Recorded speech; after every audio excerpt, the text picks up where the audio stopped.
Welcome to the Life Daytime Talk Show. This is our very special Chick Chat special. It's just us doing some girl talk, talking about a couple of subjects. But before we get started, I need you to like, subscribe, and share this. And also join in with us and, comment about how you feel about today's episode. I'm your host, Mia Bell Grant. I'm Tanesha Craig-Stewart. And I'm Lisa Cook. And we're ready to get started. We're going to turn it over to our chick of the month. Chick of the month. Okay. I want my certificate. Chick of the month. Chick of the month. So, ladies, y'all looking beautiful. Giving me summer, giving me everything that I need. You're giving me the Hamptons. You're giving me Bahamas. The Hamptons. I love it. I love seeing you get ladies. So, we have a few topics that we want to talk about today. And the first one is the Gabrielle Union interview. So, she said in her interview that her marriage is 50-50. They split the finances 50-50. A lot of people think that's, marriage is a give and take. Some people think a husband should pay it all. And then we live in the city girl era. But in her interview, she was like, it's 50-50. So we're talking about multi-million-dollar people. So what did you get from that interview, Lisa? I mean, I was surprised being the people that they are, that they do it that way. But I'm of the mind that you do what you want to do. Okay. It's your marriage. You decide how you all are going to handle finances, and that's a big thing because a lot of marriages end over finance. Right. Yeah. The money. Yeah. Whether it's convenient for other people or other people are looking and saying, well, that doesn't seem right. Do what's best for you. What makes your house work. In all aspects, but it's definitely in finance. Keyword, your house. Right. Not my house, right. Or the house across the street. Your house. So, Mia, what is your take on men and women doing 50-50? Do you think it's just an American cultural thing, or what is your take on 50-50? Well, for me, and with inflation and all of these things that's going on, we wonder why men have a lot of mental health issues. Because everything financial being put on them. And I'm like, Lisa, do what works for your marriage. Do what works for your marriage. But for me and my husband, I'm newlywed. We have one bank account.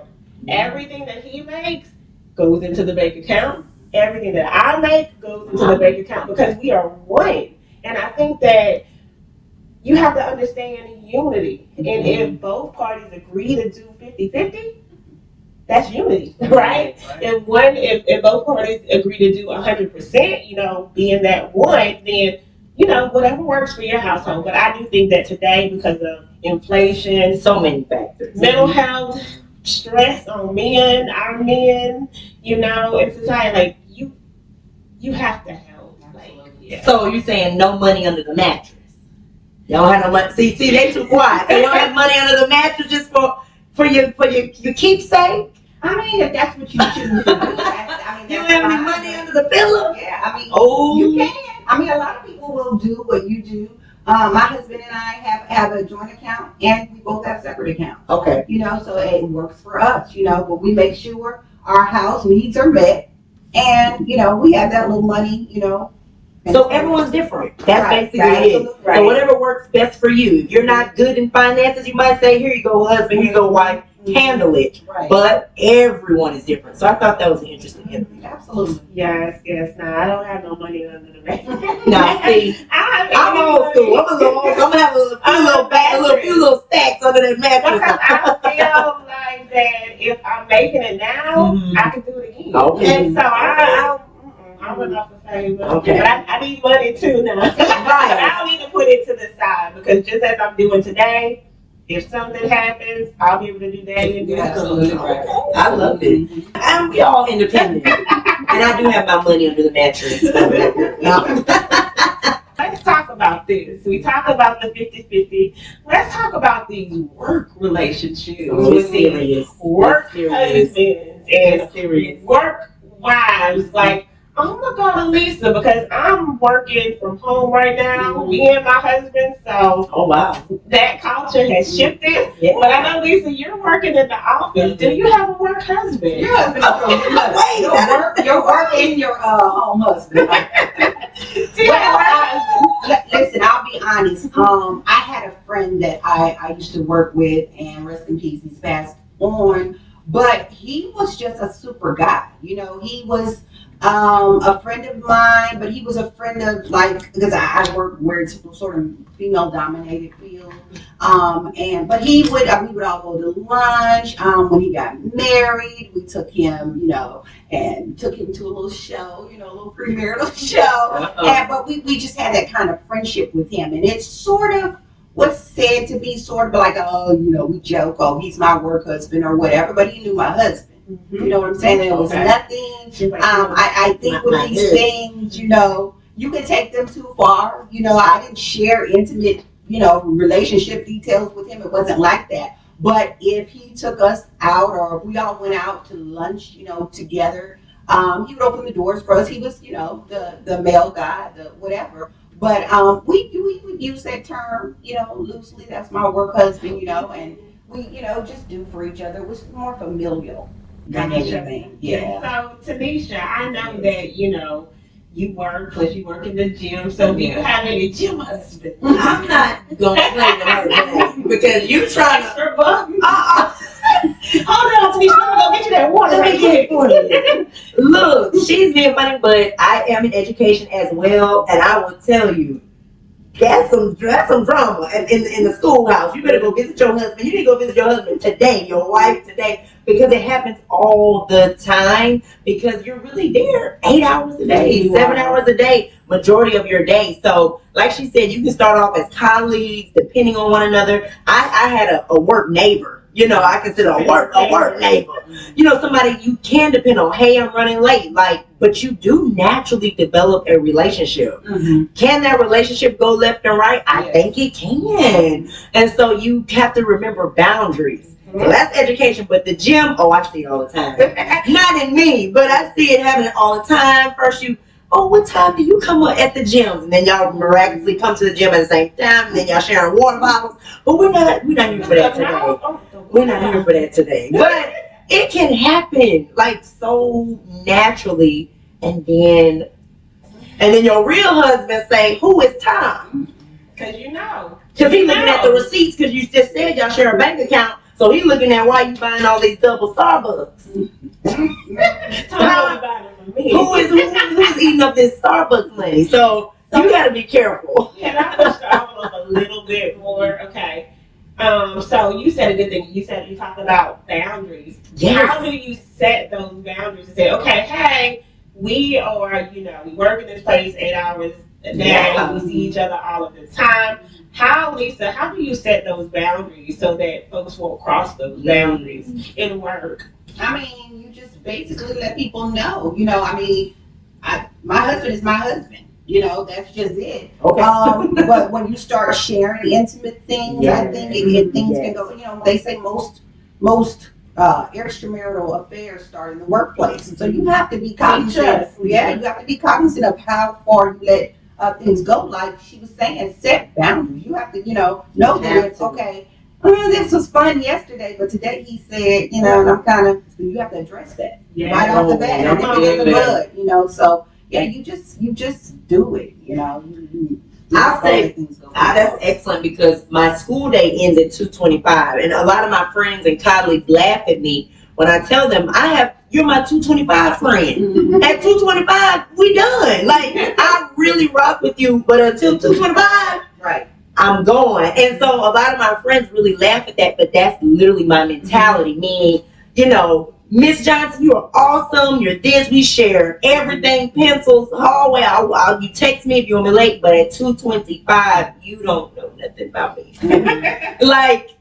But I'm big on that, setting that boundary, like she said, because they can get comfortable and then ask you something outside of the way, but you didn't present the boundary. So. Exactly. And one of the things, too, if you guys are listening, if you're taking notes, if you are presented with this in the workplace, I always tell my staff, those that I lead, because it pops off, right? It can. Only talk about superficial things like, don't go into intimate details about your marriage. Don't go into intimate details about you yourself, about what you like, how you like it, whatever. Like, don't go into intimate details about those things, because what people don't know, they don't know. They don't know. And so I like how Tanesha said, like, after 225, dude, that's it. Maybe 226 if I feel like talking, but I'm big on that. I've always been that way. Yeah. And so this is something you have to tell people. Yes. I know we have an amazing topic coming up too, but I want to say this.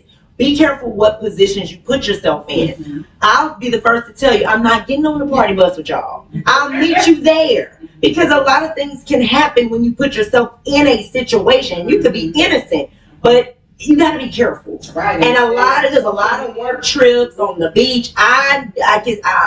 So I've learned that. And I'm glad that I learned that at a young age, because a party bus might seem normal, but it's allowing that boundary of, okay, this is not Miss Stewart, this is Tanesha.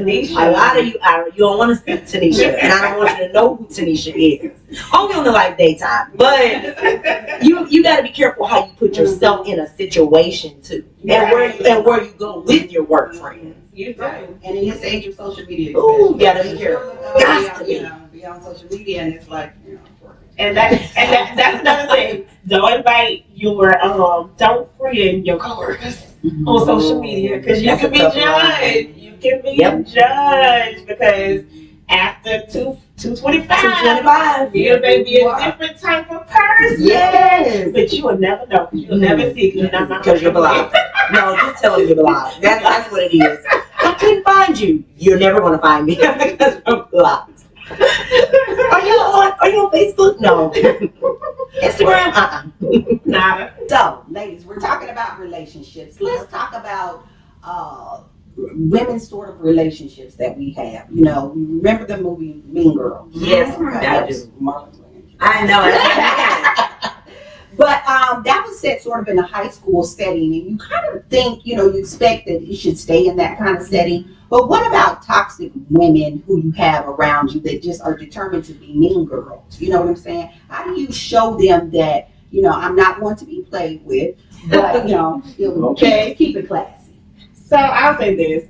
I don't hang around mean girls, unfortunately. Like, my circle is just those that are like loyal and like compassionate and free-spirited women. So, but I have been embraced by mean girls or had to, and I think that is just sometimes some women don't know when they're hurting your feelings, or some women don't know when they're being mean, right? And so you have to have that one-on-one honest conversation with that person to say, look, hey, what you just said to me, it was very offensive, and it was offensive in this way, So I think that just telling individuals, how you offended me, this is why it was offensive to me. Now, if that person is like, well, I don't care, then you need some growing. Wait. Now, if that person said, I don't care, I'm going to need you to say, well, at least I tried. I tried to address it. I tried to, do the piece. But then about 90% of the time, that person is going to care. And they're like, well, oh, you know what, I won't. Because it's trauma. Most women act the way they act because of trauma. You know what I'm saying? So I just think being honest, having that conversation, if it really affects you. If it doesn't affect you, no need to have a conversation, right? But if it affects you, then you have that one-on-one conversation. And then two, some people, like, I hate when people do this, or I think that this is another way too, is just that just because someone is upset, don't tell people that they don't have a right to feel the way that they feel. Everybody has a right to feel the way they feel. So my husband, he always tell me, he's like, don't talk, don't do the emotional thing, always speak facts, because with women, like with anybody, I should have, this is how I feel at the moment, and what you're telling me, this is just what I feel. So their feelings are 100% true. You're entitled to feel that way. Correct, and they're entitled to feel that way, and so don't ever go and tell people that you shouldn't feel this way. Red flag. A big red flag. You about to get this party started. Right. He's like, I always tell people, hey, I get how you feel the way. It's not wrong to feel this way, but hey, look, this is what offended me. Right. Yeah. Right. I agree with that. Like you said, with the Mean Girl era, they have reasoning behind that emotion that they have to be the victim, and that might have nothing to do with you. And so I think about, okay, how important is this relationship? Come on. Is it worth? Because there have been moments where I didn't address because in my mind it's not worth the headache, or it's not as worthy or valuable. Like our connection, But then I've had friends that, I've spent some years with. I see potential in that person. And then I will say, hey, I really like how you did X, Y, Z. And like she said, it's big on the reaction. If they're like, what you mean? What you talk? I'm going to just go ahead and 225 you because so it really depends on the value of that friendship. That's good. And then too, once you do approach it, if they're on some kickback, they're not trying to hear you, you try it. But there are definitely women and men like that know it all. They're the smartest in the room. Their opinion is the best. So I've experienced that before. Right. And one of the things, I'm in leadership at work, and so I was talking to HR about a certain person, and the HR lady, she said one thing to me. She said, hey, most people look into the mirror and say, okay, so I need to do this. But some people are looking out the window and they're saying, you made me do this. You made me react like that. You made me respond to that. And so quickly, I've learned now, okay, is this person is going to be a person that's looking in the mirror? Or they're going to be looking out the window? Because if you're looking out the window, that means that nothing that I say can change your view of the situation. So, and then Tanesha, you said another thing about the value of the friendship. Is this, or partnership or whatever it may be. Is this somebody valuable to me? Is this someone that I've been investing my time in? Is this someone that, you know what I'm saying, that if she understands how I feel, or if she understands my, those things that affect me too, is this friendship worth it? Right. Is this conversation even worth it at the end of the day? Right. So that's so true. And it's like you say, a lot of times when it happens, I sort of see that's that person's issue. It's not even yours to bear. So if it's not really even a friendship, if it's a project or something I'm on, and that person to be honest, when I was younger, I sort of would kind of cower and say, if that person had a strong personality, it was just sort of. But now I just kind of look. Baby, look, y'all know how I am on protecting my peace. If you're not peaceful, I just disregard you. So. We can work together, we can be, amicable, but you're not my people. No. You're just not. Yeah, you're not a part of my tribe. But not even a part of that. It's like, it's not even worth it. Like, the whole back and forth, it's not even worth it. And I deal with you, whatever the business thing we're dealing with, I deal with you like that, and that's it. I don't take it any further. Now, I know this culture is big on energy. Like, whatever energy you give it, the energy, I don't have that much. I'm not wasting my energy on someone that's not even worth wasting it. If I see that person is stuck in their ways, and I know that if somebody else had a problem, I just unless the Lord Himself tap me on my shoulder and say, I need you to work with her, then I'm gonna say, okay. Yes. Big old Okay, I'll work with them, but it's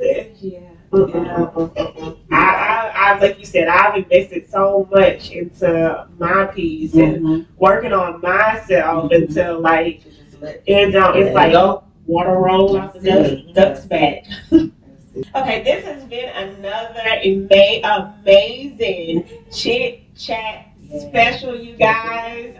Great topics, great conversation. Please like, share, and subscribe. This has been another great show. Yes. Again, I'm your co-host, Mia Bell Grant. I'm Tanesha Craig-Stewart. And I'm Lisa Cook. Until next time. Bye-bye. Bye.